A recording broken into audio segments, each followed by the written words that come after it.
time for Cigar Talk, the fastest growing cigar show in the nation. Whether you're a new cigar enthusiast or a cigar aficionado, we have something for everyone, bringing you the best interviews, cigar reviews, and weekly giveaways. So grab yourself a cigar. It's time to light 'em up.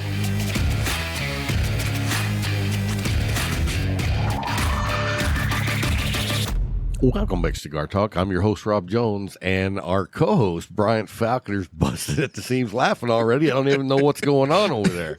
I just praying that you can't say what we were going to say. But I am doing good. Glad to know you're doing well. Man. We do have a great co-host. We thank you so much for being on the show, part of the show. You are the show. Nah, bro, this is your world. I'm just a squirrel looking for a nut, man. Happens that I have too. Nah, bro, we good. We are good. Next. All right, so let's talk about what we're smoking. I'm gonna let you go first. You're smoking some Mac Cracker or something. Yeah, you go, man. Some Monte Cristo. Oh, I meant Monte Cristo. It's what I said. Yeah, Mac right. Cracker. Anyway, a Monte Cristo Afrique Select, man.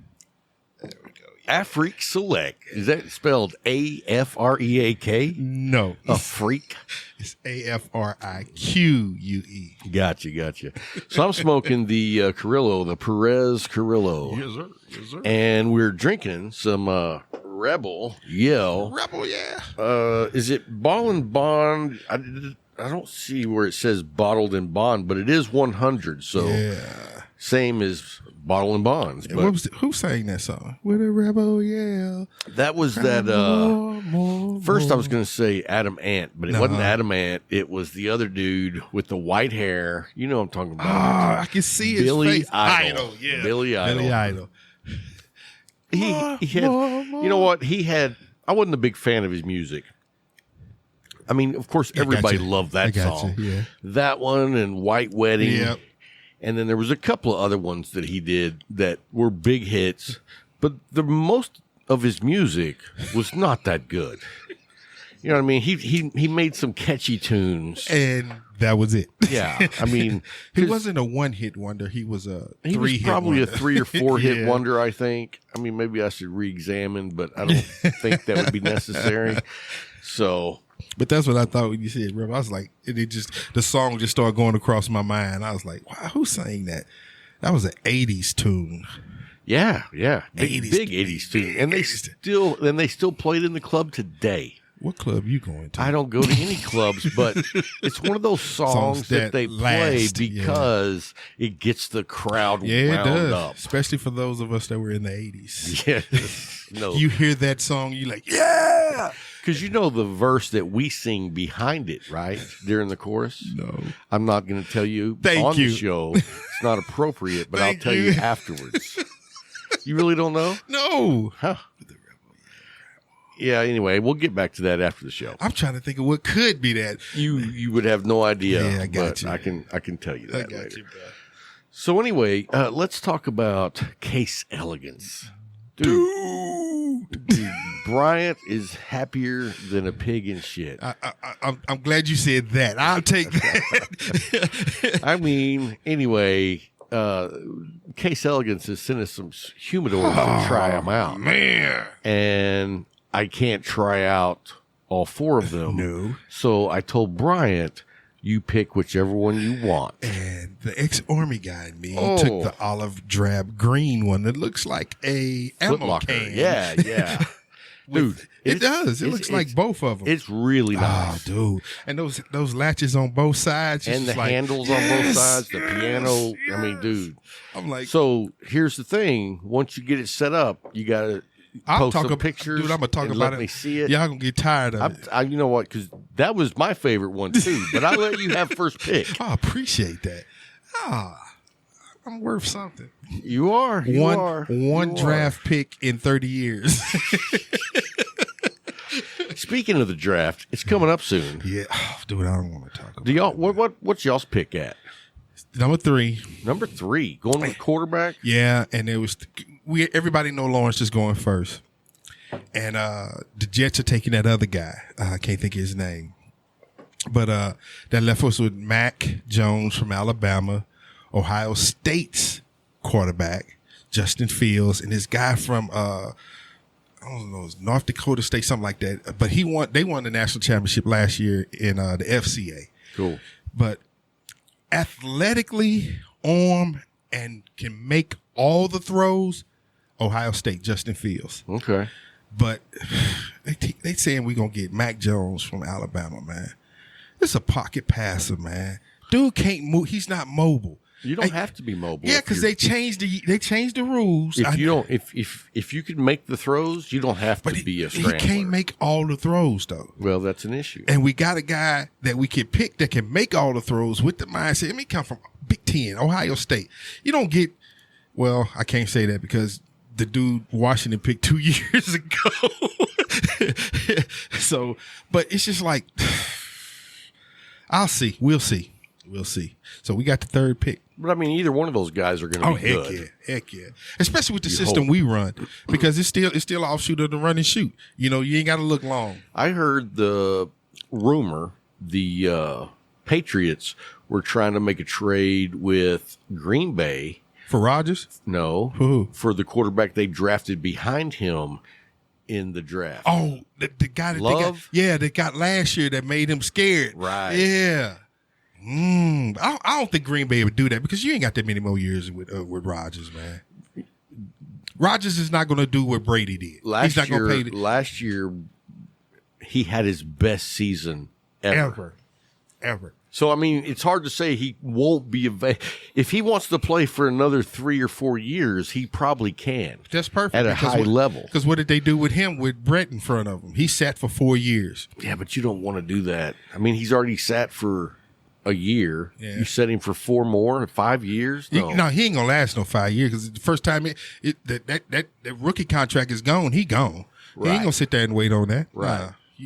There's no loyalty in there anymore. Everybody either looking for that ring, or if they can't get to somebody looking for the ring, they want all the money they can get. Well, there's some apparently God's gift to tight ends in the draft this year. And y'all gonna get him? No.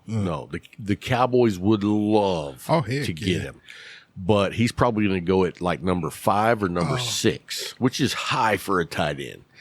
True. But that leaves the Cowboys taking the second best cornerback in the league. Okay. And I'll take that all day long. Because defense wins championships. Well, we just had such a shitty defense that we need help. Defense wins championships. All right, enough about football.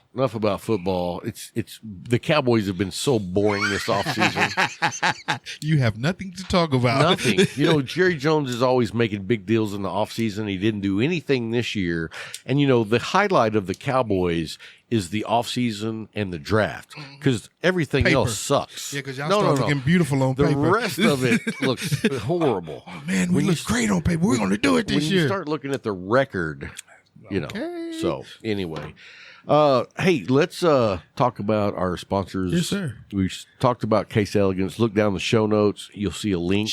Go by and check out their humidors. They got some badass new humidors. Yes. And, I mean, the quality is amazing. You're not going to want to buy a piece of shit when you can actually buy something that is handcrafted. It's nice, it's beautiful, and it works. And when you buy one, it comes with the whole humidification system. Yes, it does. You don't have to go out and figure out what you're going to do. It's there. They have their own humidification system that comes with it. And so all you got to do is start it up. Oh, and if you go by there and use the code Cigar Talk, you get free monogramming on anything that you want to get. So make sure you look at the link in the show notes. Go check them out. And then we got McAuliffe Cigars. You know, what were you smoking on the pre-show? Grande Bowl Matafina Torpedo. That's my favorite profile. You gave it to me. Well, yeah, but that's my favorite Matafina profile is that Torpedo. And that was a beautiful stick, man. It tastes, as you saw, it was a nub when I got to it. He dropped it on the floor, and when he picked it up, I was like, dang. I see why he dropped it. It's smaller than your thumb. I quit. I leave it alone. So, anyway. None of your business. Yeah. Dude, they have a profile for every cigar smoker. And the Cigar Journal, dude. Yeah. if you're a new cigar smoker, Grab it. get your hands on one of Grab those. At any cigar lounge they sell McAuliffe's, they Yes. should have the cigar journals there. Go by, pick one up. I mean, the information in there, if you're a new cigar smoker, you read through there, you probably know more than I know. It's not hard. Lubbock. Lubbock. Lubbock. Okay. No. So switch the vowels around. So anyway, also you can become a McAuliffe ambassador. Look at the show notes, click on the link, Yes. go sign up. They'll send you your very own challenge coin notes. with your own personal number, and then you can be part of their group on Facebook. Do you remember what Al said 2 weeks ago? What'd he say? The numbers are now in the 6,000. Yeah, wow. That blew my mind. We're 3 digits, and now there are people in 4 digits over 5,000. Not that far, closer to 4 digits than 3 digits. Yeah. Man, but it's a great community, man. Everything they do for the people on Facebook and their herfs in the live shows, yeah, they man. do so much. With Andy and Amanda, everybody, Sam. man. Sam and Dan. Yeah, I was just saying, Big Don't Dan. leave Dan out. Big Dan. So anyway, check in the show notes, click on their link. And if you haven't been down to the show notes, that's where all this great information is available. Show and if you're on Apple, Yeah. you just click on the link. If you're in Spotify, you got to look down and down. copy and paste. Uh-huh. Spotify needs to fix that. So anyway, then we also have artisanal tobacco that makes Viva La Vida. Club 500. Club 500. You know what? I love the torpedo. Yes, sir. But that Club 500 is It's a bad stick. is a very It's a bad stick.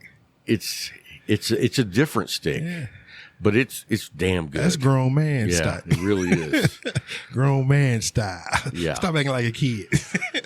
So anyway, look in the show notes and it'll take you to see where Viva Yes, La sir. Vida is. And then we'll talk about the Leaf, which if you're interested in Viva La Vida or the McAuliffe Yes. line, you call up Jay at the Leaf, look in the show notes. It even has their phone number right there. Yes, sir. You don't even have to click on a link. No, sir. You just call the number and Jay will hook you up with an assortment of cigars. And he does badass fast shipping. Yes, sir. He has Bovetta packs in every Yes, bag. sir.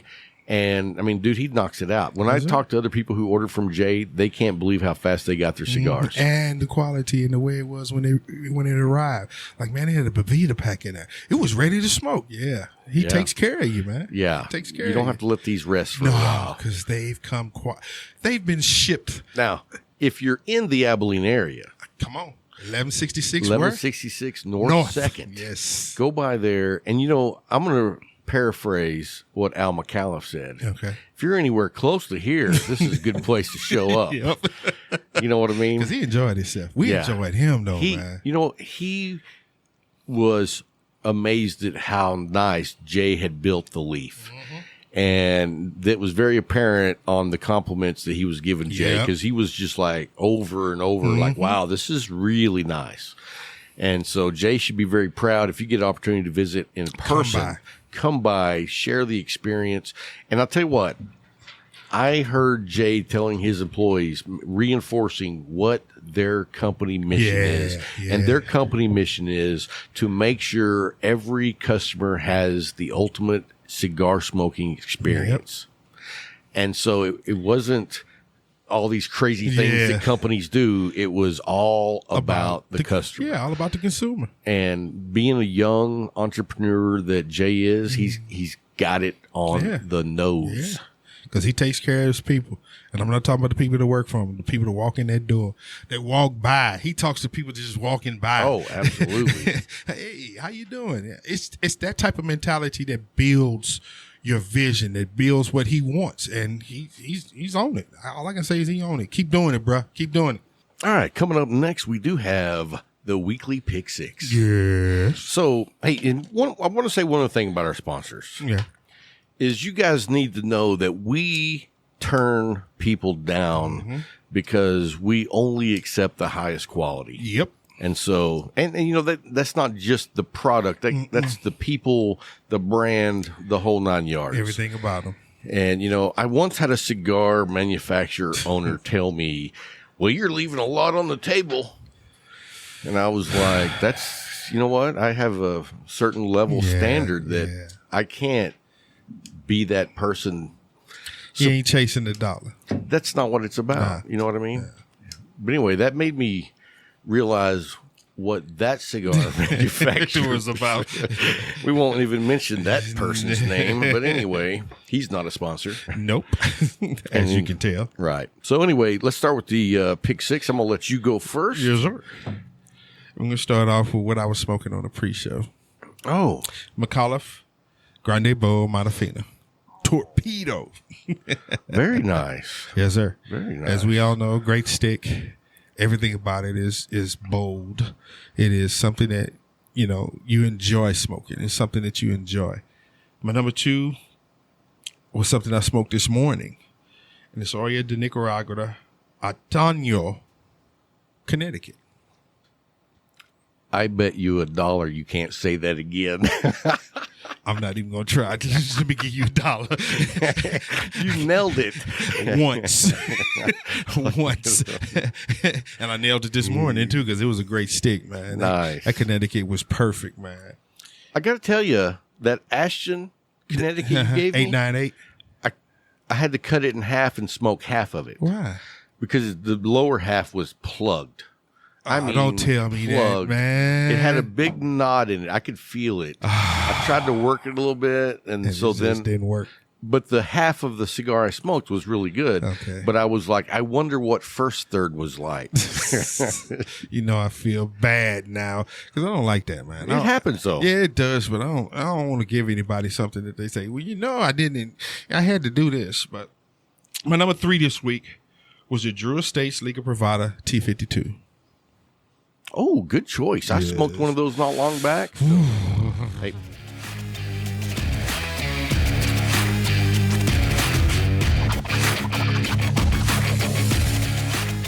Hey guys, we got Nick Gervais from My Monthly Cigars with us. We've been trying to get him on the show for like 2 years, but he's a busy man. He's always working. Anyway, we're happy to have him on finally. How you doing, Nick? I'm doing great, Rob. 2 years, a long time, man. We talked a lot since in that time. I know, but you are a busy guy, man. You are really all over the place. I mean, I'm running around. You're doing the My Monthly Cigars, and now you started a coffee subscription. Well, yeah, there's subscription options in it. It's just mainly launched the coffee brand, Fa King Good Coffee, and there is a subscription option, but you can buy a bag at a time. Okay. 12 ounce. It's not full subscription, where My Monthly Cigars is all subscription and then a little bit of retail. This kind of flips it on its head, because coffee is, it's not a coffee club. That's a little bit different. I feel like with a coffee club, you're going to need, multiple different kinds of coffees and different brands and all that kind of stuff. But for this one, it's just more subscribe and save model. So, which is nice. And we got a bunch of people already. It's been launched. It's been launched 2 weeks ago, and it's been awesome. Really? I mean, I knew people love coffee. I just didn't know they love it this much. It's been great. Dude, I mean, what time is it? It's here in Texas, it's 12:30, and I'm having coffee still. I already had my pot this morning. Pot? What do you mean pot? Yeah. You got to be at least a 2-pot guy, right? A day. But, yeah. See, I'm on my second pot now, but it's noon something. Oh, okay. Yeah, it's 1:30 here, and we had some stuff going on this morning that interrupted my coffee time, so I had to have my hands full with other things. So do you look forward to coffee on Saturdays and cigars?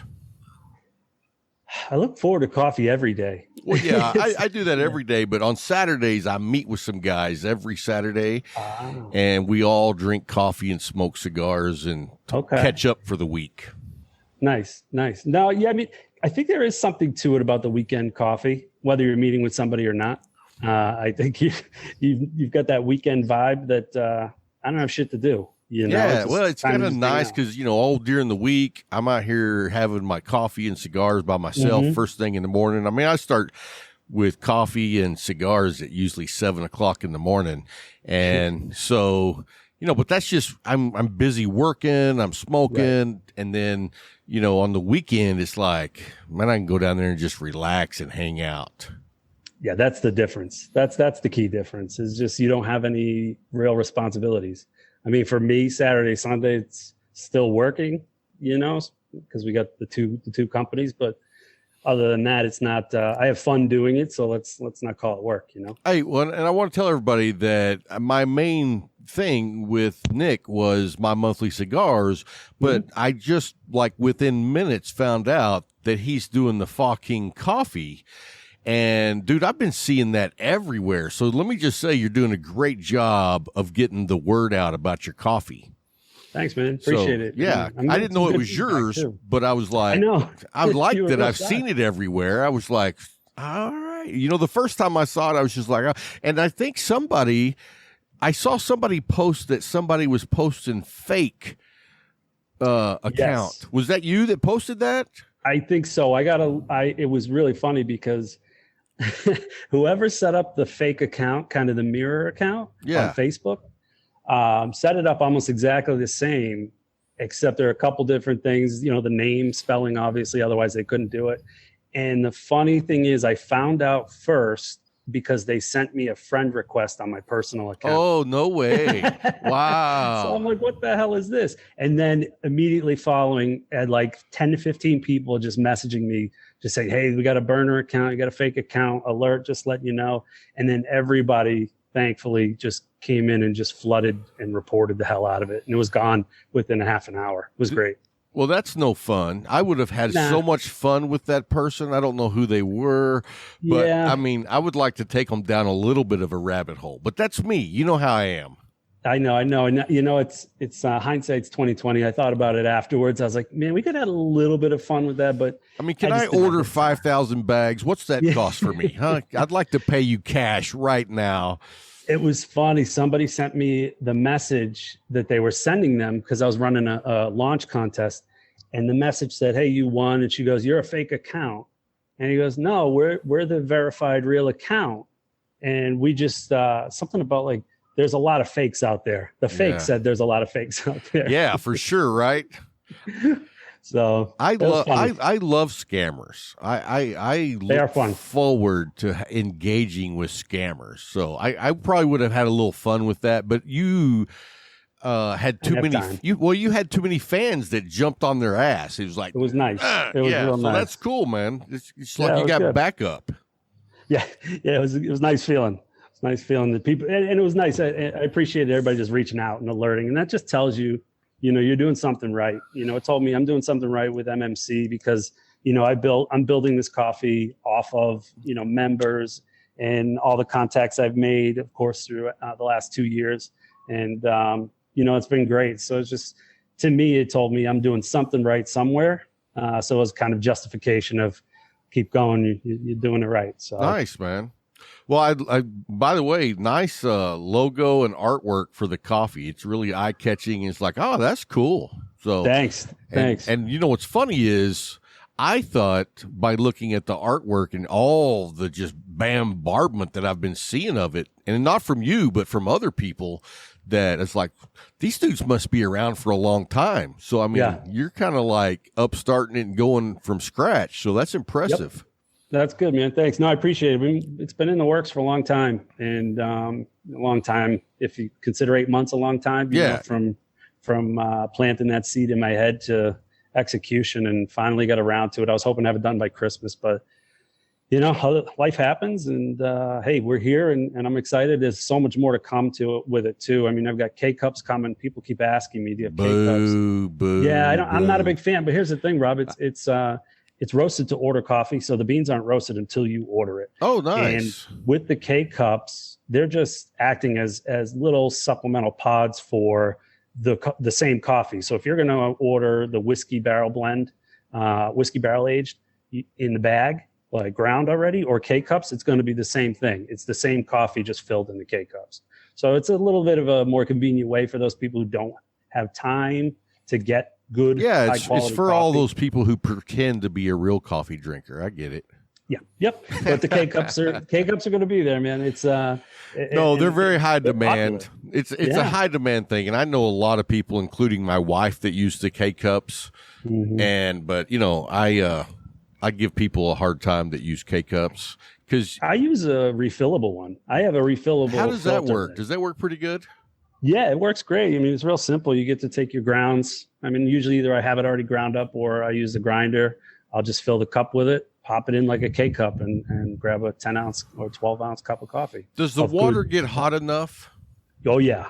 Okay. Yeah, it's the same thing as if I was brewing it. It's wow. It's nice. You just got to make sure you have clean water in that Keurig. You know, that's one of the keys. People use tap water. I don't think you can use tap water for coffee. I think it makes a huge difference.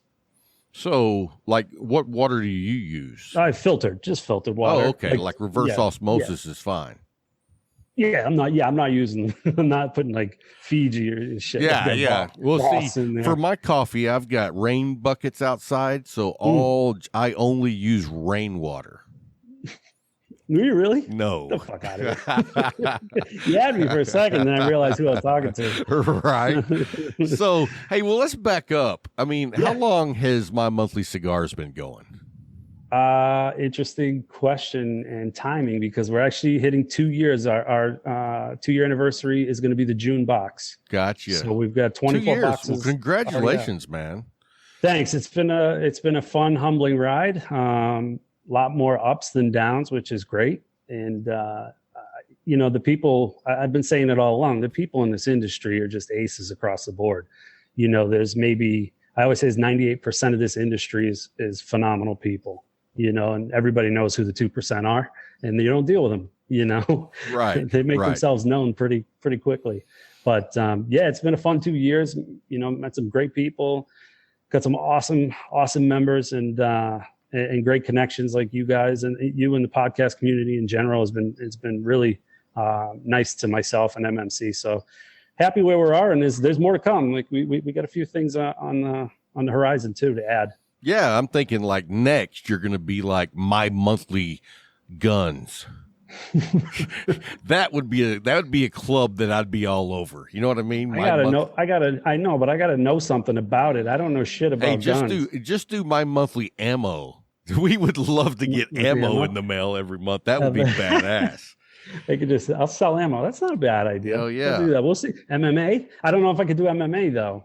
Because we got MMC. I don't think I could come up with MMA. We'll figure something out. Cartridges, something. Yeah. MMC, My Monthly Cartridges. There you go. My Monthly Clips. So how long was the idea brewing about My Monthly Cigars before you ran with it? Oh, God. Over a year, at least, from concept to execution. It's, I've been smoking cigars since, 16. It was even before I was 18, and not heavy like I have been the past, 5-6 years. Right. It was just kind of one of those things you would do. You get with your buddies and it's cool. You have a poker night or whatever it is, and you sit outside, have cigars. But I really kept through it in college, and I was really, I was big into going to lounges and just kind of the atmosphere there and seeing that. And I looked at a lounge and said, that's not something I want to do. I don't like going to work, like just being here and doing work. Excuse me. And then, after a while, I cut my teeth really on cigar clubs. Like I learned a lot about cigars from cigar clubs, getting the different blends, getting the different, shade grown wrappers, the different flavors, different sizes, just learning everything, kind of self-taught 101, sort of, where you're just like, hey, this box has, 5 cigars this month and they're all different. Which one do I like? You figure that out from there. So, it came to a point where I was like, you know what? I'd like to do this. I learned this way because in the last 5-6 years, I really got more into cigars, like kind of really heavily learning more about the origins, seeds, planting, crops and the different types. It's just everything about it was fantastic.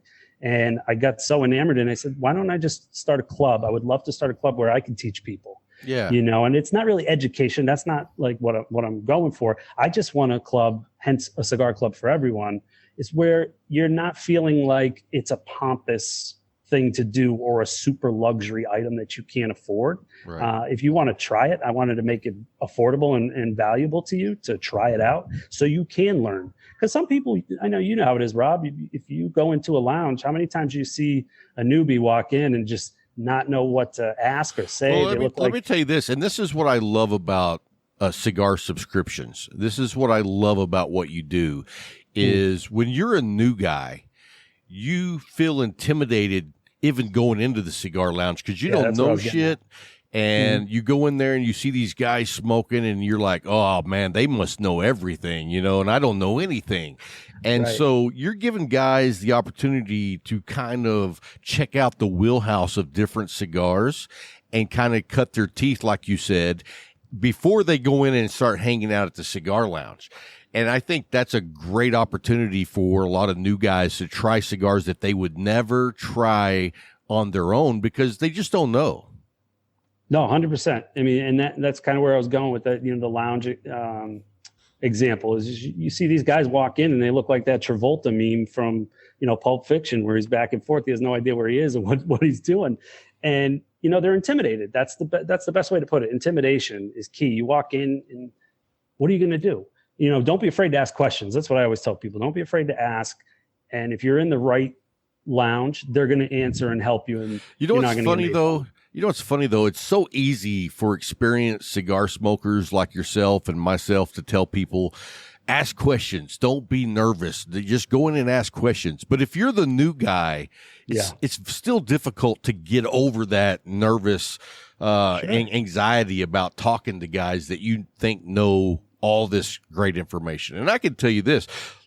And you know, when you go to a cigar lounge, there's guys in there that barely know more than you know, and they've been smoking for 10 years, but they're still smoking the exact same stick every time they light up a cigar because they never went outside and explored the line of cigars. And that's something that you allow people to do is explore cigars, you know, and I think that's a great addition for anybody to be able to try cigars that they never knew they might like.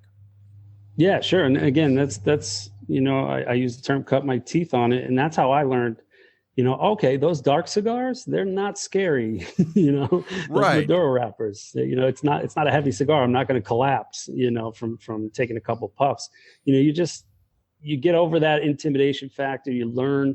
And you know what, Rob, too, you're doing it at home. Yeah. You know, you're on the internet now with so much information out there. You can learn how to light, cut. I mean, with you know, podcasts like this one and YouTube videos, it's all out there for you to learn if you really want to do it. Just almost like with anything, to be honest. But and the key is, I say it's a cigar club for everyone. It's because, you know, I'm a seasoned smoker. You're a seasoned smoker. You haven't tried everything. Even the guy who smoked for 40 years and tries a new cigar every day hasn't smoked everything. Especially in this day and age. I mean, how many cigars come out every, 6 months? It's crazy the amount of cigars that come out versus, 20, 30 years ago. In today's market, there's no way you could keep up. No. Or at least I can't. And I smoke a ton of cigars and I can't keep up. No, I don't think you can, to be honest. I mean, you don't have enough hours in the day to smoke everything. You got Michael Jordan smoking 6 cigars a day. He smokes the same thing all the time, but his is a little bit pricier than yeah. If I could afford those, maybe I'd smoke those every day, all day. Sure, I don't know. Why not? Why not?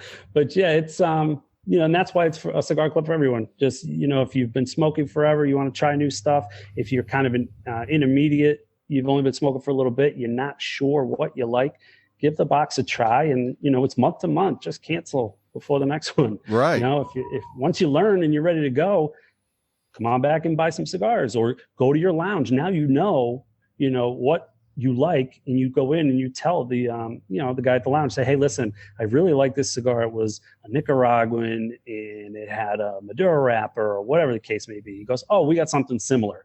And now you're snowballing and domino effect into learning about newer cigars, newer brands, and what you really get into. Yep. And then you start with pairing it up with your bourbons and your whiskeys and your coffees. And for me, like right now, I'm drinking Pellegrino. I love drinking Perrier or Pellegrino when I smoke. It's just a nice palate cleanser. Yeah, down here in Texas, we drink Topo Chico. Is that like the version of Pellegrino?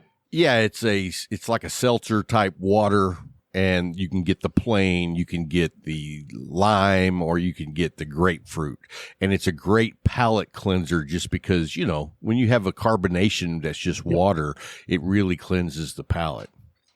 Yeah, I think I heard, I forget who I heard say it a while ago. I don't know. I think it was Christian Aroa basically says like the worst thing you can drink when you smoke is water, like just flat water. He's like, it just takes away from the cigar. I get it. But the carbonation is a little bit different. That's he's talking just straight water. And I'll be honest with you, I drink whatever, man. The only thing I don't like drinking if I'm smoking a cigar is like a Coke or a Pepsi, which I don't really drink soft drinks anyway. But I have had a drink of Pepsi when I was smoking a cigar, and holy crap, that tasted like garbage. Really? Yeah. There's so many people that love having a Coke and a cigar. I don't get it. Yeah, I haven't had soda in probably 3 years. Well, you know, it's always down to everybody has their own palate. Of course. You know, I mean, and like I know I hung out and smoked with Al McAuliffe last week at the lounge here in Abilene, and he was drinking a Diet Coke. And, you know, I hang out with guys that drink wine, and I'm like, you know, that's not my thing. But if that's your thing, go for it. Yeah, and you nailed it with the palate. You know, everybody's palate is different, and that's another nice part about clubs and, you know, like MMC is that you've got different. I try to put different cigars in or types of cigars in every box. You know, like a lighter shade, heavier, and a medium. You know, a bodied, just so you can understand. You may not like 100%. I'm not going to hit a grand slam every time. Right. You know, with every person, there's just no way about it. But that's not. I don't think that's the point, though. No, I think it's the not. point is that I can try a little bit of everything. And let me tell you this, and I've said this before on our show, is, you know, I got to a point where when I was a younger cigar smoker, all I was smoking was dark Maduro pepper bombs. And I thought that's what made a good cigar. But then when I quit smoking those pepper bombs and went back to like some Connecticut's and some lighter Habanos and naturals, man, I found that there's a whole world of cigars that I love. And so that's what I love about what you're doing is you're not just cramming Maduros or you're not just cramming Mexican San Andreas into a box. You're giving everybody like a sampler so that they can explore the tobacco and the cigar world. And I love that. Yeah, and you know what? It's a good point about, you know, putting in one type here and there. There's nothing wrong with that. You know, there's a club for each individual. I think there's plenty of room for it in this space. I love all the other clubs. I mean, to be honest, they do what their niche and their market is awesome. They all do it the right way. You can get a club if you want just all Maduros or all full body. You can get a club if you want just all boutique. Yeah, if that's what you're into, once you've developed your palate, great. Sure. But for guys cutting their teeth on cigars, I love what you're doing to give them a sampler of everything that's out there. Yeah, and again, it's the cut your teeth on cigars. It's get a little bit more of an education on it than you already have, and then it's to try new things. So if you're always looking to try something new, you know, it's for you. If you're looking to educate yourself a little bit more, it's for you. If you're brand new, it's for you. You know, you get 2, 4, or 8 cigars a month. It's, you know, that was kind of, you know, the idea at the beginning was like, what can I do to give people a value to want to learn, you know, because we have the MSRP guarantee in the Robusto and El Presidente box, which is 4 and 8. That means the value of the cigars are going to be more than the cost of the box, guaranteed every month. So you're getting your money's worth. Essentially, Rob, it comes out to getting 1 free cigar a month if you were to buy all these cigars in a lounge. Right. Now, sure, you can get them cheaper online, but that's not the point. You're not going online to buy singles. Right. You're going into a lounge, and you're going to pay that plus a markup because, you know, these guys got overhead. I love brick and mortars. Don't get me wrong. I'm not trying to take away. In fact, I think clubs benefit. I think the brick and mortar benefits from the monthly because it gives you the confidence to go into a cigar lounge and buy cigars.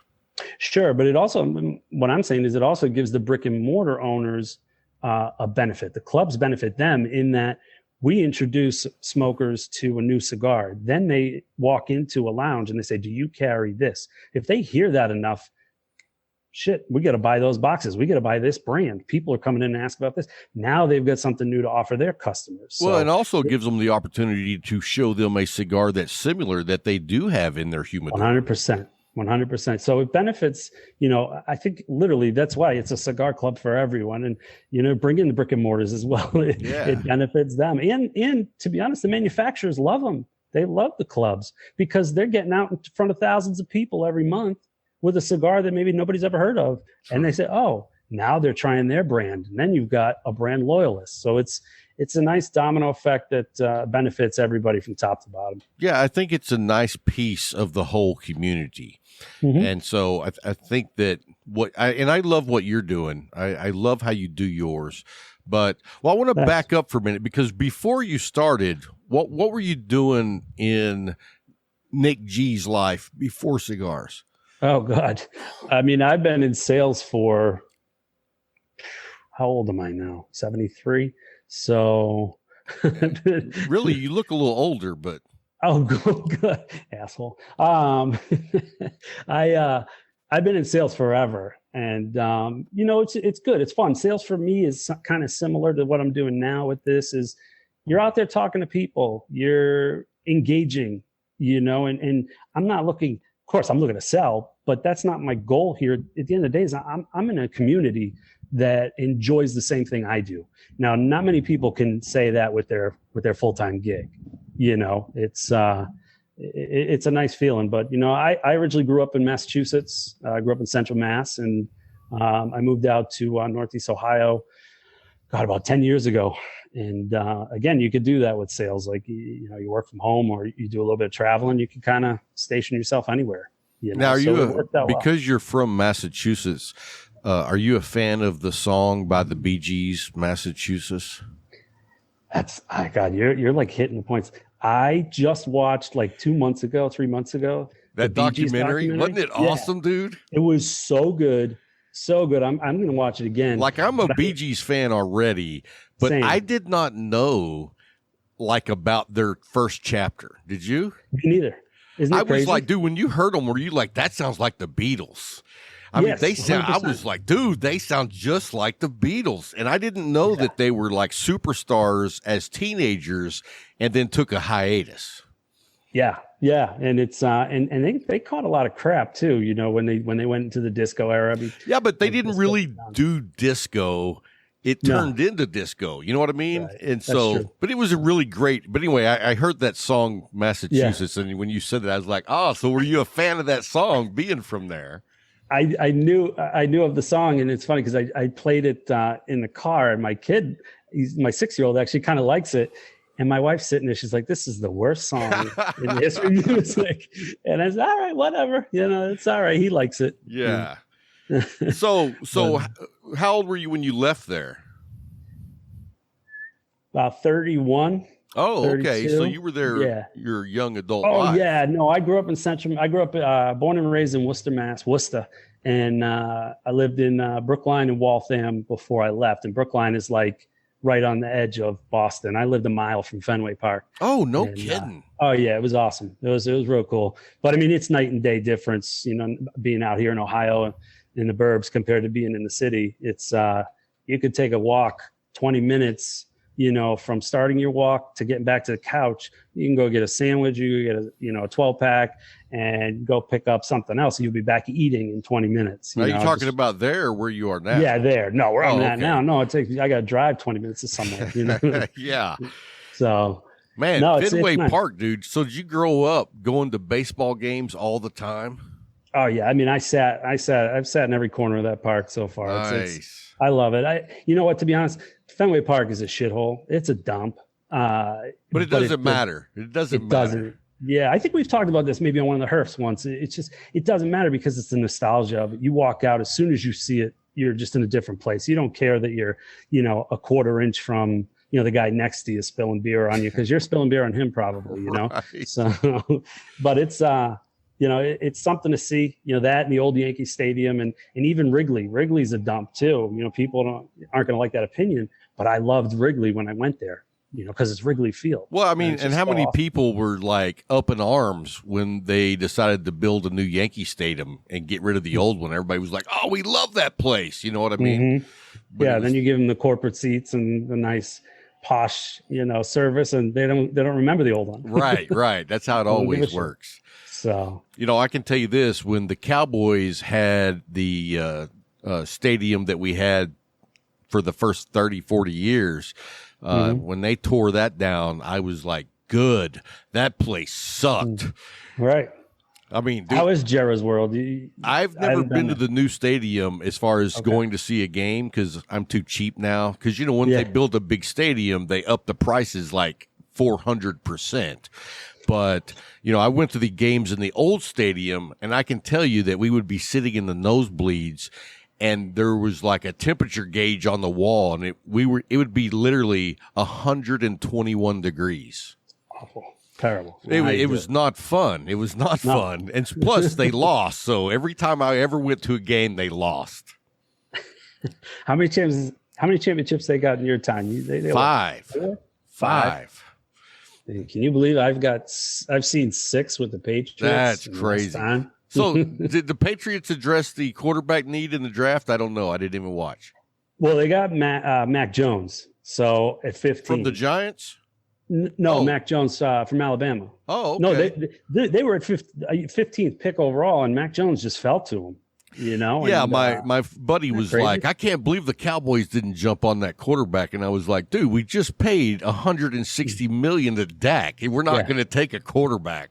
Yeah, you got a good quarterback, one ankle or not. He's a good quarterback. Hey, you know what? You know what I say about the Cowboys is the most exciting part of the season for the Cowboys is free agency and the draft. Because on paper, we win the Super Bowl every year. So enjoy the offseason because that's going to be the best part of the Cowboys. Yeah. So you didn't watch the draft at all? You didn't pay attention? No, I got on YouTube and I watched some live video for like 15, 20 minutes. I used to. In fact, my wife told me the day I was in the kitchen and she was like, you don't do the draft anymore? And I was like, no, I do. And then I was like, you know what? It's been for like 4 or 5 years since I've really been engaged in the draft.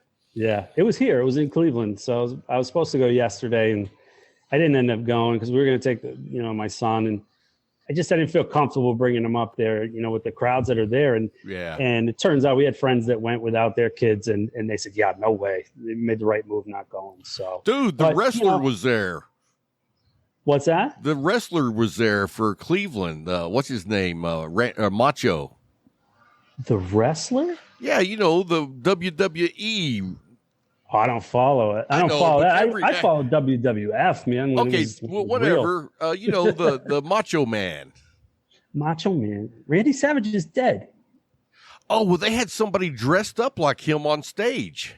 Oh, I didn't know that. Yeah, oh, shit. and it looked like Macho Man's been dead for years. It looked like he was wearing a mask that looked just like Macho Man. Oh, that's funny. Yeah. Oh, I didn't see that part. I watched most of the first round, and that was it.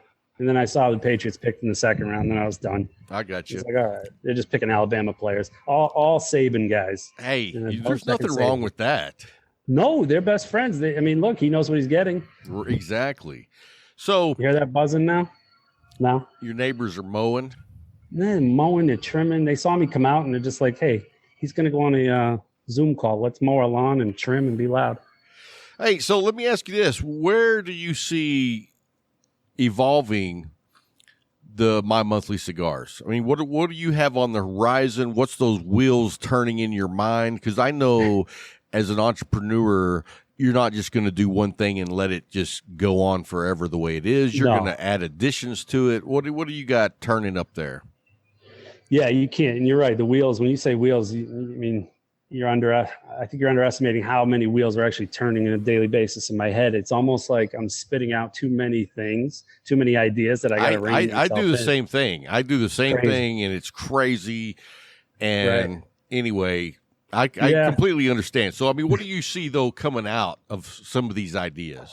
Well, first off is going to be, I want to start with we're going to have an exclusive coffee, MMC coffee through the Fa King. That's going to be a nice addition. And that coffee is going to be specific for cigar smokers. Oh, nice. So when I went through, all the cupping, as they call it, and all the taste testing of the roasts that I picked in the roaster that I'm using, I found a blend that just hit the mark with every single cigar I had. And it really encompasses and covers every cigar from light to So tell me about this body. coffee. Or the cigar secret? coffee? Is it secret, or can you tell me? It's Like, where's it from? Is it dark roast? It's a mix. I can tell you that it's a mix of dark and medium roast beans. It's going to be a Guatemalan bean is the origin, and there's a little bit other stuff to it that I can't talk about. But Putting some cocaine in there. I got you. Maybe no, but yeah, and then the name obviously we're not putting out yet. That's going to be, we're going to do a big release for that. So I'm excited for that a lot, because I think cigar smokers, as much as you're drinking coffee now and you're smoking now, and I smoke and drink coffee all the time. And sometimes it's like, well, what am I going to pair up? Like, you don't have to go, for me, in my opinion, you don't have to go, all right, a light roast with a dark cigar, or a heavy cigar with or a light cigar with a heavy roast, dark roast. You don't have to do that. There's no set formula. It's what you like. Like right. You said earlier, what's your palate? Drink what you like. Don't be afraid to smoke something different. Don't be afraid to drink something different. It's whatever you like. Oh, I've tried them all. The great thing about my home cigar lounge is they have 14 different coffees, and they have a coffee of the day. And for $2, you get unlimited refills on coffee. So how long you can sit up there and drink coffee and smoke cigars? I mean, just boom. How do they do it? Do they put it in a pot and just you go up and pour? Or? Yeah. You serve yourself, and cool. it's like a gallon, kettle, and it's just, as soon as one's empty, they make another pot. And the cool thing is, it gave me the opportunity to try all these different coffees, just like your cigar club does with cigars, because I would have never tried all these coffees. You know what I mean? And so I've had Guatemalan coffee, I've had Kenya A coffee, I've had Colombian, Brazilian, everything. And so it really allowed me to try all these coffees to see what I really like. And so I didn't start drinking coffee until like 4 years ago. And no kidding. Yeah, I hated coffee. And the reason that I hated coffee was because every time I tried it, it was always something like Folgers or something like that. And I was just like, that's disgusting. Yeah. And because that's what my parents drank, was Folgers, right? That's just it. Yeah. So I tried that. I hated it. I was like, it's hot. Tastes like garbage. Why would I want to drink that? So then one day I was at the cigar lounge with my wife, and my wife loved coffee, and she had, I think that day we were having Sumatra coffee, and she was like, this coffee's really good. You should try it. And I was like, I don't like coffee. And she was like, no. I think with your cigar, you would really like this. So I poured myself a cup, and I've been hooked ever since, dude. Awesome. Yeah, it's such a good beverage. And that's the key is, you need a good bean. And, I equate coffee to cigars, and I think you would too. Cigars need a lot of different aspects. It needs to be well constructed. It needs to taste good. It needs to burn well. It needs to draw well, smell good. You want to enjoy it, because it's the whole experience of having a cigar is what you're doing at the end of the day. Same with a coffee, in my opinion. You need the good beans. You need it well roasted the right way. You need it ground the right way. And I love that you're doing a coffee. And What's that? I love that you're doing a coffee, and here's why. Because I've been on hunts for good coffee, and like there's these coffee roasters that make coffee and they think it's fantastic, but they don't smoke cigars. Yep. You smoke cigars, so that tells me that I'm already ahead of the curve if I'm drinking some of your coffee, because you're smoking cigars too. Yep. Yeah. All the Fa King Good coffee is fresh, roasted to order. So again, the beans aren't roasted until you order it. And the biggest piece of feedback I've been getting so far, which I love, it's because one of the things I found when I was testing was no bitterness whatsoever. I love that, because I don't like bitter at all. And I'm not even real big on I don't like Kenya A coffee because it's very acidic. Yep. I'm not a big fan of acidic coffees. I like smooth. You won't get that either. Yeah, you won't get that either. Every piece of feedback it's been no bitterness whatsoever. everything is smooth. I've heard silky smooth. I've heard nice and bold, but smooth. And Silky smooth is speaking to my soul when it comes to coffee. It's great. You know, and right now we got 12 different blends available. There's going to be more coming. And then again, you know, the MMC exclusive, the cigar specific coffee, that one I'm really excited about. You know, we got a Bali Blue, and we've got whiskey barrel aged, the beans. I don't know if I mentioned it earlier, but the beans are in a whiskey barrel aged for 30 days and then roasted. Nice. So yeah, it's a real nice, that's got a nice unique flavor to it. Again, smooth and not bitter. But the other thing too is, you know, people got to realize you got to grind the beans properly too. Yes. And have the right ratio of water. But one of the cool things is, Rob, I knowing that going into this, I offer 3 different grinds on top of whole bean. So you can buy a bag of whole bean, or you can buy 3 different grinds. You get the drip grind, which is your regular grind. Then you get the coarse, you know, for a French press or something. And then the fine for things like espresso. So you know, that was my mistake. I didn't know that you needed to do the certain grind for your coffee maker. And so when I first bought this badass coffee maker and this badass grinder, man, I was grinding everything fine. Yeah. And it was like, this coffee sucks. And anyway, I started doing some research, and it was like, oh, I need to do mine like more coarse grind, not fine. Yep. And so, and I do love espresso, but you know, I don't have an espresso machine. And from what I've read, it's a pain in the ass. So I'm just happy with my pour over. Yeah, pour overs, you know, the classic is just that. It's always a classic. It's easy. Everybody knows how to do it. As long as you put in your right ratio of water to grounds and you're doing the right grind. Dude, my grinder tells me how much water to put in my coffee pot. So see, mine doesn't tell me the water, but I have the Breville Smart burr grinder. So I just turn a knob and it gives me the number of grind. It tells me, you know, fine, coarse, etc. And then I just press the number of cups I want. That's what it tells me. It doesn't tell me how much water though. I got to figure that math out on my own. Which, by the way, speaking of, why do drip pots go by 5 ounces? And you really want 2 tablespoons for every 6 ounces of coffee? I don't know, because my grinder tells me how much water I need to put in. So whatever it tells me to do, that's what I do. Yeah. So maybe that's a turnoff for people. They're not good at math. I don't know. Yeah. I don't do any math. It's like, okay, I need to put in 10 cups of water. Perfect. Yeah. And I mean, what's great too is all these boxes, the past My Monthly Cigars boxes, you know, ever since, because I wasn't really talking about it. It wasn't out there that I was going to be doing this coffee, and you know, doing these taste tests. I had every single cigar from every month with these coffees. Yeah, I heard you were smoking the cigars before you even sent them out to other people. That's not nice. Oh yeah, I always do that. I always smoke them. Yeah, I wrote that the other night. I think is it bad that, or am I mean, or am I bad? Is it bad that I enjoy smoking them before they get to people? And you know, I have to. I don't want to send you a dog rocket. You know. Yeah. And you know what? I may not like some of the cigars. Let's be honest.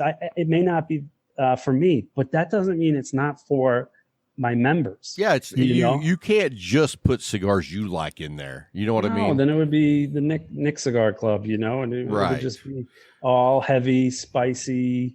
You know, full-bodied cigars.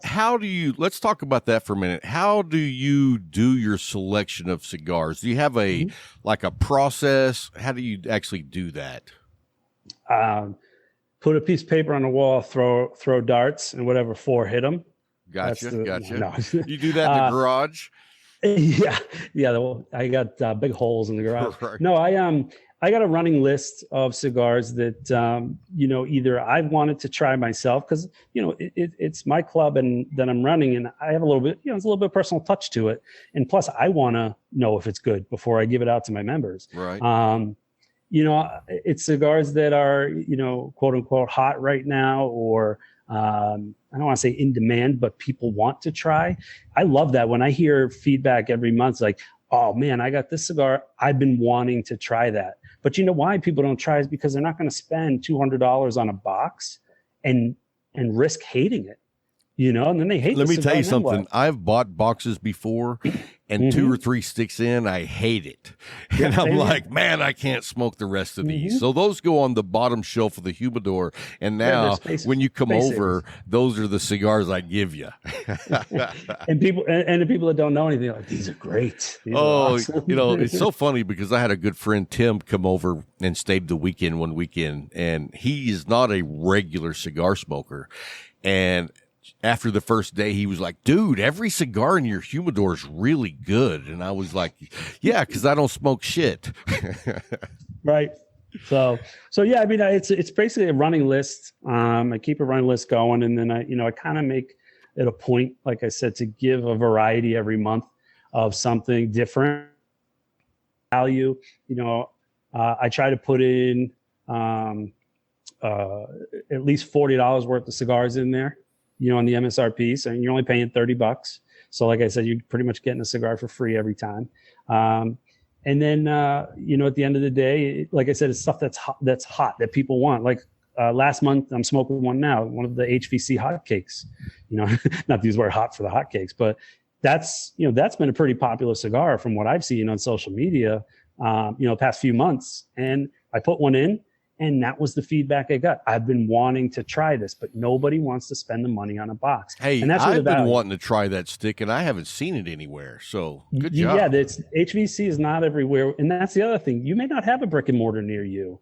I've got members that can't go to a club or a lounge and just have a cigar. And those are the same people that also don't want to risk their hard-earned money on a box to hate it. So it's really, it's a nice sampler pack, like you said, and that's what all clubs really are, in my opinion. It's almost a sampler that, hey, I like this. I'm going to go buy a box. And what I try to do is I have them available on our website. So if you like one of the cigars, 99% of the time you can come back and buy a box. You can buy a 5-pack. So let me ask you this. Do you ever repeat cigars in the club, or is it once they've been in, they don't go back in? Well, I haven't repeated yet, and if I did, that would be bad for only 2 years. But with all the cigars that are out there. Yeah, but at the same time, man, you've had some really good cigars in your box. I remember one of the cigars, and I don't even remember the name of it. I know it was a Christian Herrero. I remember it was in a row of the Colorado. Oh, dude, that was that was a great cigar. And I'd never had it before. I'd never even seen it before. And I was just like, that's why you do the Monthly Cigar Club. 100%. And that's one of the goals I try to hit is something you haven't seen, something not aware of, something you haven't had, or something you've wanted to try. But as far as repeats, I haven't repeated anything. I don't plan to. The only way I would repeat something, to be honest, and it's possible it will happen, the only way I'll do it is a different Vitola, different size. Yeah. And I think that would be fine because I've found that a lot of times smoking the same blend in a different Vitola is a completely different experience. Yep. And it also educates people that that's the way it works. I am a huge fan of the McAuliffe Medallia cigar in the Corona Extra, which is a 6x46. Yep. And I started smoking the Toro, and what I realized, it was like smoking a completely different cigar. And so that made me appreciate, hey, I need to start trying some different Vitolas because it's a different experience. So I think that would be completely acceptable. And that would be the only reason, the only repeat, I guess, reason to have a repeat is just a different size. And for all the reasons you said, it smokes different. Flavors are different, it's a whole different experience, and that's what it's funny. You hear people, I'm a Toro guy, I'm a Robusto guy. Well, I'm a whatever tastes good guy, Right. Well, it's like, try different things. And I got to the point where, back in the day, I smoked 6x60 because I thought I was cool smoking the big, stogie. I thought it was the 90s, man. The 90s were the big green days. Right. That was all the rage. So, but then now, I mean, normally my wheelhouse is somewhere around 46 to 50, 52. But there are cigars, just like the Viva La Vida Club 500, that's a 6x60 that I still enjoy. So, I mean, I'm not a one particular Vitola guy versus I'll smoke, like you said, whatever tastes great. Yeah, I'll tell you, 6x60 I really like is the flat iron, the CAO flat irons. Not flat iron. Sorry, that's the Martinez. I was going, wait, that's not CAO. That's Martinez. CAO, the flat heads. Jeez. The flathead. Yeah, those are, you know what? 660s. That's a great 6x60. And Absolutely. the Viva La Vida Club 500 is also box press. So they're Yep. very similar, but different blends. But yeah, that's one of my other go-to 6x60s if I'm going to smoke one. Yeah, because I don't lean towards the 60 ring gauge or the bigger ring gauge. My sweet spot's probably 50 to 52. I do really enjoy, and I don't see a lot of them though, is the 48, which is kind of the old school. Yeah. You know, people think they're too thin, but it's kind of one of the original sizes. You know, Shoot, man, I will smoke anything from a 36 up. You know, Yeah. And I think you're exactly right. When you see guys smoking the, 40 to 48, somewhere in there, that's more of the old school. And I think that you're starting to see a lot of companies kind of start going back to those Vitolas. Yeah, they started I think that movement pretty much started by going back to the Lanceros. You know, Lanceros were kind of kicked aside because. And see, I'm not a Lancero fan. No. Just personally. I've had a few that I really enjoy, but in general, I'm not a fan. For me, they're too long. Is it the feel? It's the. I'm going to be honest with you. It's the feminine side of a Lancero. You know, I'm a masculine big guy. Right. You see me holding a dainty long cigars. It just doesn't look right. Oh man, big guys, little cigars. That'd be a great Instagram page. Yeah, I hear you. That's the thing. And you know what, Rob, too, that's the thing with the smaller ring gauges. I think a lot of times people shy away from them because they tend to feel like a cigarette almost, you know. And there are so many little small Vitolas. I put in, because we put an extra in every box, like a little something extra every month. And we had put in, what did we put in? We put in a Cinco Vegas. I forget what it was, but it was this small, really, really small, like, what do they call them? Like Pantellas? What is not a Cigaro, but real close to it. It's a little bit bigger than a Cigarillo. Yeah, it's a Cigarillo. Sorry, yeah, a little bit bigger than that, and it was probably about a good, half-hour smoke. They were small, but you didn't feel like you were smoking a cigarette. It wasn't to that point because it smoked like a cigar and it felt like a little cigar. But I think people, like you just said, they feel like eyes are on them, like they're smoking something they shouldn't be, and they're not a real cigar smoker if they're not. And one of the other things with like the Lancero is, for me, it just seems like because of the length and the small ring gauge that it's always going out on me and I got to relight it, to where if I get and where I get the smaller ring gauge in like a 5-inch cigar, it has more airflow. So I don't have to continually relight it like I do, a 7-inch cigar. Mm-hmm. Isn't that something like draws? Oh, draw is like, to me, number one. If you have a bad draw, I'm not smoking your cigars. Oh yeah. I mean, and look, you got to give it some time. Obviously, that if you've got a cigar that's got tight draw, feels like you're sucking a golf ball through a garden hose, from the beginning, give it a minute, feel it out, see if there's something plugged in there. I'm very impatient. You know what I do with the cigar that's plugged? Kindling. No. I cut it in half and then I smoke it. And if it works, it works. If it doesn't, then it's kindling. I don't mess around. I feel it. And it's like, if I feel like there's a knot midway down or lower, I just snip it in half.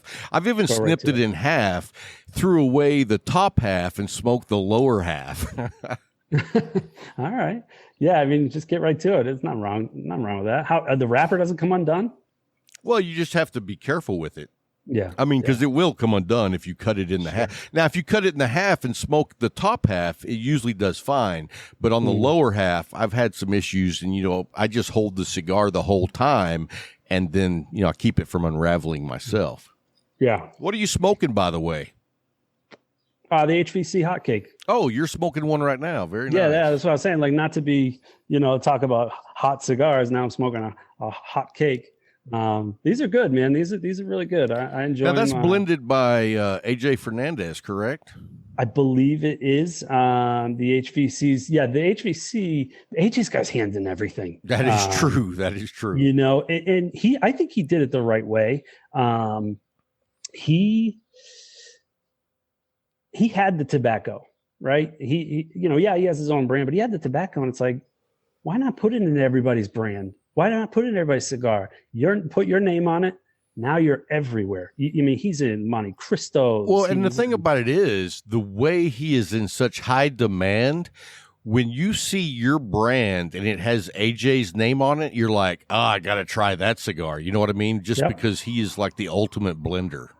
Yeah, because he's got all the tobacco, and I think he was smart about it. He took the tobacco farms and just, sourced that out and put my tobacco in your cigar, put my name on it, and that's it. And then he's got his own line as well. So really smart business guy in the tobacco industry for sure. Yeah. So before we go, man, tell everybody where they can find My Monthly Cigars, and I assume that they will be able to also find the Fucking Coffee at the same place. Yeah. Well, yeah. So right now I'm everywhere at My Monthly Cigars, Instagram, Facebook, Twitter. Instagram and Facebook are the main two. The website is mymonthlycigars.com, and the coffee site is fakinggoodcoffee.com. Spell fucking so people don't actually type in. Yeah, they ruin their work browsers. Right, they get in trouble. Faking, it's FAH King, goodcoffee.com. And then there's links. There's a link on the My Monthly Cigars page too. So, and yeah, give us a follow. Try it out. I mean, try it out once. I promise you, if you like one, you're gonna like the rest of them. And I'll get you some to try, Rob, for sure. We'll talk after we sign off, and I'll get you some and see what you think, because I know you're a big coffee guy. Oh, I am.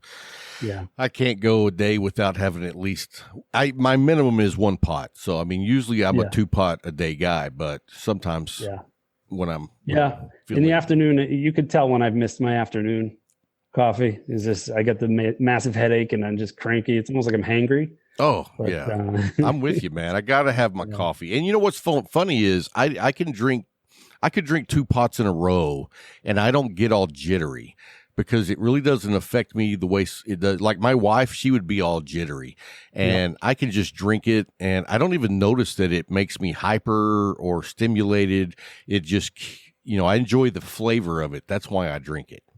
Yeah. And that's, what's really cool is of the Fucking Good Coffee, there's a couple blends with a little bit of kick of caffeine in it. And that caffeine boost does not make you jittery at all. I've had coffees that claim to be so strong, and you get those jitters, but that's mainly because of the beans that are being used. The Robusta beans, they're not using really good Robusta beans, which stinks, but I get it. It still gives you that oomph that you want. Right. But yeah, I mean, I have a breakfast blend in the Fucking Good Coffee of Breakfast Blend Plus. So, Rob over at Final Third Cigar, he had some and he loved it. And he's just like, it's smooth. It's so delicious. He had it with multiple cigars already. He made a cold brew out of it. Do you drink cold brew? I'm not a big cold brew guy. I don't, to be honest, Rob, the process takes too long for me. I'm not patient enough. My brother drinks it cold brew and I don't. I mean, if I want to drink it cold, it's because it's in my cup and I let it sit too long, but I still drink it. I don't care if it's boiling hot or ice cold. I'm going to drink it, but I'm not going to start with cold coffee. No, I love iced coffee. I'll drink iced coffee, and I make a lot of during the summer times. I make a lot of iced espressos. Really? So because I have the espresso machine, and it's real. I mean, it's super easy. You get yourself a shaker, throw some ice in there, and a little bit of milk, maybe like 3 ounces of milk. And then let that get really cold. Pull a 2 shot of espresso, throw the espresso in that shaker, shake it up, put ice in a cup, and then just pour it out over it. Like keep a lot of the foam in the shaker. It's phenomenal. It's way better than any iced coffee you could have. It's so good. I've never had that. I have to put that on my list. Yeah, it's good. It's good. And that's what I love about coffee, Rob, is you can do so many things with it. It's almost like food. It's an ingredient of sorts. Like there's so many different drinks, like booze, like alcohol. How many drinks are out there? I don't know. I only drink bourbon. So yeah, no, yeah. I need to get my hands on some more. I'm running low. Oh man, my cabinet, you can't see it right now, but it's like I need a bigger cabinet. Oh jeez, I need that with my humidors. Oh yeah, same here. So anyway, man, I want to say thanks for coming on the show and spending a little time with us and letting everybody get to know you and your brand. I'm a big supporter, and I've always been a supporter of what you do, mainly because I like the whole concept of teaching people how to explore the world of cigars. I think that is a phenomenal teaching mechanism that you provide people. So I can't say enough about what you do. I think it's awesome. And also, if I love a brand, it's not just because I love what they do. It's also because I love the people behind the brand, and I'm a big fan of yours. So I love what you do. Keep doing what you're doing, man. Thanks, man. I appreciate it. Thanks for having me on. Thanks for inviting me. I know it's been a while. We're trying to get on, and I'm glad I finally got it. I got to come back on again. We got to talk some sports or something. And hey, well, we were talking about you coming on the show on the last episode, and we were talking about. I was like, dude, that guy knows sports. That guy knows sports. Like I know football, and that's it. Yeah. You know every sport. Yeah, man, that was me. I played baseball for over 16 years, and then just. I never watched TV. I always watched sports. I didn't watch television. I didn't catch on to shows like Seinfeld and stuff until, 5 years after. So you got old. Like yeah. But no, man, thanks for having me on. And yeah, you really have been a supporter of mine from the beginning, when we met, and I do appreciate it. And you're one of the better people in the industry. Keep doing what you're doing. Get the word out there about cigars, and, keep pushing your success, because you've grown quite a bit since we first talked, and I'm happy for you. I hope it gets bigger. Appreciate it, man. We thank you. Yeah, this is great. This is good. I'll be back for sure. And hey, really, one thing I'm really disappointed about, though. Go for it. Where's Bryant? Bryant is only on the regular show. He doesn't do interviews because if we let him be on the interview, we don't get to hear from the person because he just yak the whole time. Yes, sir. Bryant. Because of the way the interviews go, we really don't combine all three of us in there. Every now and then we do, but it's just a easier setup when it's just one-on-one. No, I know how you run it, and I'm just giving him crap. I just thought for me of all people, I'll guess he would show up. But yeah, right, right. Thanks, Brian. I just want to hear the yes sir. That's all I want to hear. We'll have him throw that in there. Awesome, thanks, Rob. Appreciate it. Thank you, buddy. Have a great one. We'll talk to you soon.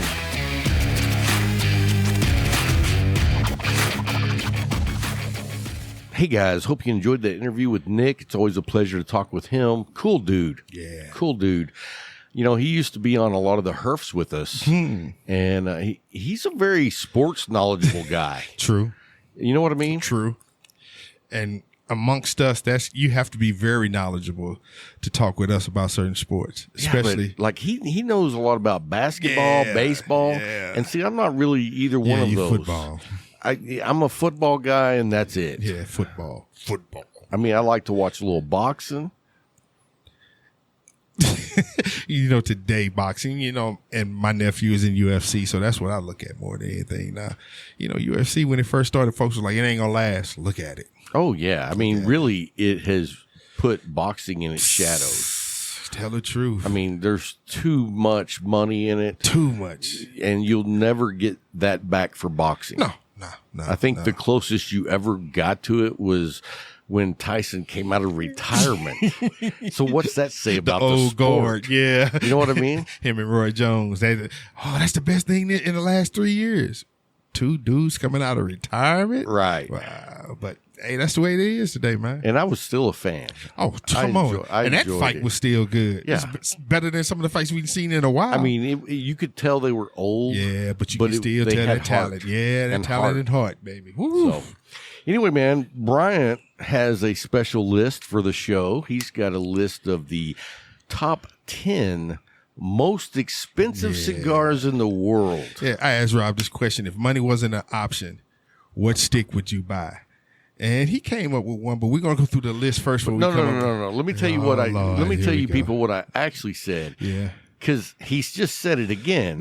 If money wasn't an option, what would you get? And it's like, you mean if money was no object? Not objection. Yeah, but the point is, if you didn't have to worry about spending, if money was no object and you could buy whatever you wanted. And I said I would probably, I would probably say the Steve Saka Unicorn. Yeah, it's $100, and the reason is because I would love to smoke it, but I'm too cheap to spend $100. Even with money not being I mean, an object. yeah, if money was no object, then yeah, I would smoke it. Let's hit this list. Now, you were talking about some cigars. Start at the bottom. Don't start at the top. Bottom of the list. He wants to go with number 10 first. So number 10, and this is weird how they have it spelled. It's the Louis XS, and that's LOUIXS.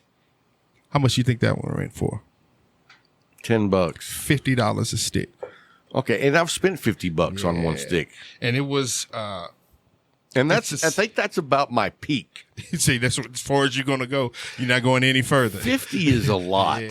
It's a 6x6, and it's created in Nicaragua. It's wrapped with rosado wrappers and available in boxes and also individually. But the thing about it is it's flavored with cocoa and spice. And it has a picture of Louis the 14th on the front of it. That's one that I would actually try. Okay. $50 Is as far as you go. For a cigar that made the top 10 of the most expensive cigars. Yeah. I would try that. Try. So how about number 9, which is the Regius Double Corona at $52.78 per cigar. I mean, what's special about it? What makes it number 9? It's a limited edition of a British company named Regius Cigars. I'm out. He said, British, I'm done. British people don't make cigars. But it's just a special edition. And they say the last person to have bought these cigars was Callum Jones in 2013. So why has no one bought any? They're only $52. Yeah, and they only make them on special occasions. This is not something that you find like it's a British company. Okay, they will do it. Where do they make them at? I didn't give that information. Oh, at the Regis headquarters in England. Yeah, I'm out. He said he's done. I'm not going to be able to do that one. Yeah, so what's number 8? That's what I say. How about number 8? Arturo Fuente Opus X, $79 a stick. Now, which Opus is that? The 2003 10th edition. Oh. 9 and a quarter by 47. 9 and a quarter by 47. That's a El Presidente. Yeah, the cigar features a mild jalapeno flavor with a rosado wrapper, and is grown at their plantation at the Chateau de la Fuente. Dude, look at you on a roll, man. Trying. Don't ask me to say it again. Yeah. So what's the price point on that one? $79 a stick. See, I would even try that. Oh, see, Luke, he coming out to $50. That's your inheritance, man. That's your inheritance. I mean, not today. Yes. I gotta wait till we get another stimulus check. I hear you, brother. I hear you. Number 7 is another Fuente. Fuente Don Arturo Anniversario, and it's $163 a stick. Yeah, I'm not doing that. He said, I'm done now. But it's a 100th anniversary that came out in 2001. Wow. The wrappers of each cigar, again at the Chateau de la Fuente, where the company began back in 1912. They're aged 7 years, and they come in sun-grown and natural variety. Very cool. I mean, you said 100 and what? 163. Whew, yeah, I can't do that. He said, no, I'm done. You're out of my price range on this list, and we at number 7. These are not the top 10 cigars that I'll be smoking. Okay, number 6 is the Cohiba B-Hike. Guess how much that one is a stick? $300. $450. And it's one of the most popular coming out of Cuba. They come in a box of 100. I've seen the boxes, yeah, and they are not your ordinary cigar box. Nope. And they come in a 7.5 by 52. It looks like a piano. Yeah, and that's when I'm looking at the box now. It looks just like a piano. Yeah, yep. And that's but $450 a stick. Dude, and that box has holograms on it. Yes, like you're looking at it. But you know what the main thing is? What's the that? Serial number. For each box, yeah. Yes, and for each cigar has its own serial number. I'm going to upset you for a minute. Okay. Number 5, Gurkha's His Majesty Reserve. Dude. Guess how much somebody spent for this stick? How much? $750. Wow. Per stick. And what's What's 7.5 by 52. It's the His Majesty's Reserve. What? It comes with a Connecticut Maduro wrapper that is aged 15 years and a Dominican binder and filler that are aged 12 years. And it also is infused with Louis XIII cognac. Yeah, I'm out. She said, infused, I'm done. I'm done. First, you got me with that name, and then you're talking about infused, I'm good. Done. But $750 a stick, man. Hey, some people got more money than sense. Number 4, the Gurkha Black Dragon.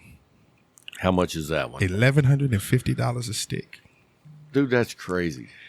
It's 8.5 by 52.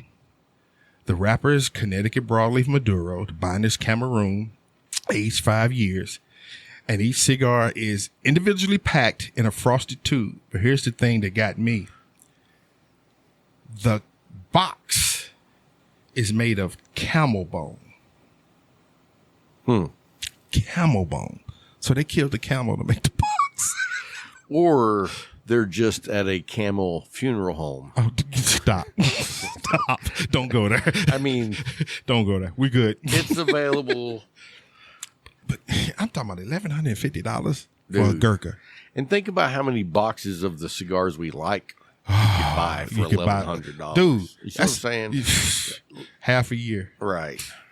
Now, get to number 3. And this is the one that I chose, that if money wasn't an object, option, If money was no object, I would try this. King of Denmark's. Guess how much this is a stick? how much? $4,500 a stick. For what? The thing is, the King of Denmark can be customized according to the buyer's liking. They can choose or add a gold foil with a name inscribed on it, and also add precious metals or diamonds on it. This is on the foil. Each smoke comes with a humidor. The humidor is priced at $850. And it is sterling $850? $8,500. $8,500. So let me get this straight. I spend $4,500 on a cigar, Yep. and I get an $8,500 humidor. Yeah. That's bullshit. No. And it's made. It comes with a crown that's made of sterling silver and plated in 24 karat gold. Well, why don't I just buy 2 of them, and then I'll sell both humidors for $10,000? No, you buy both cigars and sell them for $10,000. Yeah. The cigars are $4,500. But the thing is, if you spend $8,500 just for the humidor, you're not getting any sticks. Yeah, but why would I want to do that? That's why you buy the cigar and get the humidor Let for me free. tell you something. I have bought cars for less than for less than $4,500. for less than the $8,500, definitely too. That was number 3. Now number 2, I can't see, but somebody actually bought this stick. It's only one. It's a one of a kind, and it's the Grand Habano number 5 El Gigante. Guess how much that went for? Well, if it's called El Gigante, I want to know how big it was. The gauge on it is 1920. Why?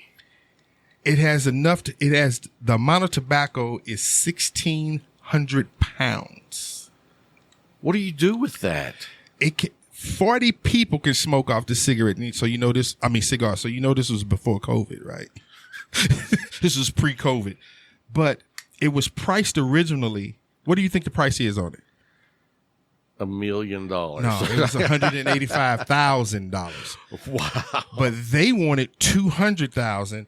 But somebody actually paid $185,000 for the stick. And what makes it special other than being an El Gigante? It's that big. They even made a carrier for it that's 19 feet long. Why? Yeah, truly why. Somebody spent $185,000 for a stick. Where would you put it? You couldn't smoke it. Bend over and I'll show you. Bro. Not 19 feet. Not happening. Is that how long it is? Yes, 19 feet. And it's got a 1900 ring gauge. 20 gauge ring gauge. How big? 1920. Dang. First of all, there's no cutter that can cut that. You had to catch you a couple of lumberjacks. Yeah, you'd have a chainsaw. Yep.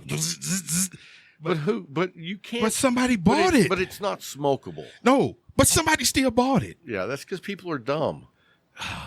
All right, so that means number one's got to be something dumber than that. Well, I don't really think it's dumb. Number 1 is the Mayan Cigars, and it's spelled Sicars. Cigars. Guess how much? When you told me how it was spelled earlier, I thought you were talking about how you were spelling the Mayan. I was like, I don't know how you get Mayan From Sicar. Wait a minute, that's not even cigar. What is it? Bryant, what did you drink? Well, it was the Rebel Yell, bro. But guess how much number 1 cost? For one stick? I can't even imagine. $507,000. That's $500,000. That's more than I make in a long time. I haven't made that yet. Here's the thing. It is the most expensive cigar ever. The cigar is 600 years old. He stopped. He couldn't breathe. Did you? Oh, you didn't have it on there. He's like 600 years. 600 years old. And they were found in 2012 in the village of Guatemala. They were well preserved and can still be smoked. Hey, or maybe somebody was just making some shit up. I mean, how do they know? They say, well, archaeologists. They I sit think back they're and all research full it. of it. I And think they're all full of it. They said the Mayans were known for having a good taste in smokes and began making cigars since the 12th century. They said Christopher Columbus tried to take these cigars back to Europe. So it has a history to it. But it still ain't $500,000 worth of history. Dude. 507. And that's that for one? Yes. And it was sold in an auction. It went for 507. One stick went for $500,000 in an auction. Dude, and you know what? If I bought that stick, I'd light it up in the parking lot. Dude, I'm done with you. There's no way you're going to spend $500,000 and go out there in the parking lot. You're right. That's not going to happen. But I'm not going to buy it just not to smoke it. I wouldn't know what to do with that. First of all, what person has a mindset to spend $500,000 on one cigar? Okay, it's 600 years old. So I will take one for $10 that was made last week. And smoke the heck out of it. Right. But you look at this list, you go from $507,000 down to $50,000. $50,000. And so that makes me actually want to smoke the number 10. Number 10 at 50 that made this 10 list. Yeah. And that was the Lewis XS, $50. Yeah, send me a copy of that. I will. That one cigar. I don't care about he said, the rest. Number 10 only, Jack. I'm not spending more than $50. Can't go any further on this list. You stopped at 7. You went to 52. Yeah. And then, what was it, 79? Yeah, 79 for the Opus X that was made in 2003. Yeah, that was it. He said, after that, nah, I'm good.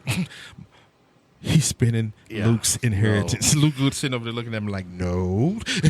I see one of those come into the house. I'm going straight to the auction house. $507,000, man. Yeah, that's crazy. I want to know the person who bought it. They didn't say the name, but I want to know who bought a $500,000 cigar. Somebody that has more money and they don't know what to do with it, so they just buy dumb shit. Somewhere in Saudi Arabia. Oh, yeah. Where they got gold Jeeps. Yeah. That they ride on 2 wheels down the highway. Exactly. I'm like, wow, $500,000. That's what got me. I was like, yeah, this list, I'm thinking it's going to top out like $400 or $500, somewhere around there. I saw $507. I'm like, oh, I know Rob don't know nothing about this. $507,000. No, that's not a cigar smoker. No. That's not a cigar smoker. No. That's a collector. And that's somebody that, like you said, probably never lit up a cigar in their life. Could you imagine handing over a check for that amount of money? Man. They hand it to you, you cut it and light it up. I'm lighting the cut, too. Everything is smoked. I'm going to eat that cut. For real. The ash is staying with me. I'm not getting rid of anything. Yeah. You might be able to sell these ashes for, like $100,000. Yeah, something. Somewhere around it. I got to get something back off this $507,000, man. Nah. Come on, bro. So. Come on. All right, gentlemen, that's going to wrap it up for this show. We want to give a shout out to the Patreon, say thank you so much for all the support you guys give. I mean, we just wouldn't be able to do this every week without them, for real. Sir. So we want to give each one of you guys a big high five. Yes, thank sir. you, fist bump. Brian will give you a big hug. Man, it's love, man. I appreciate these guys. Absolutely, man. I appreciate it.